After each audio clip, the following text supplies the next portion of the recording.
Был почти солнечный день. Ева сидела в телефоне и кушала ягоды.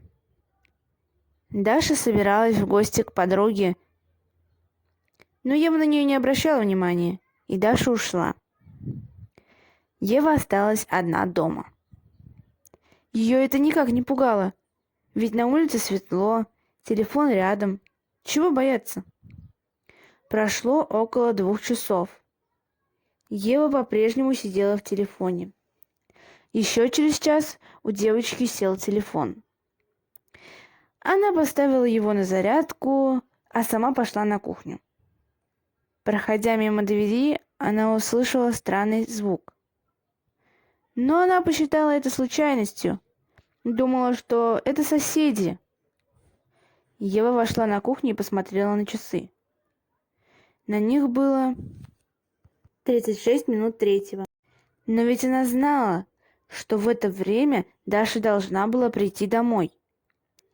Девочка удивилась, но подумала, что сестра просто засиделась у подруги и в скором времени будет дома.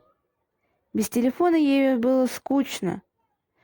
Она ходила по залу, смотрела в окно, ждала Дашу. Наконец она взяла планшет, наушники и села на диван. Вдруг раздался звонок в дверь, но девочка его не слышала. Затем раздался еще один, и еще, и еще. Ева услышала и решила, что это сестра пришла.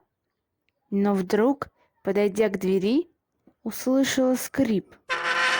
Она вспомнила, что уже слышала его сегодня. Девочка посмотрела в глазок, но там было темно. Она услышала голос сзади. «Ева?» Девочка обернулась, и там стояла ее сестра, Даша.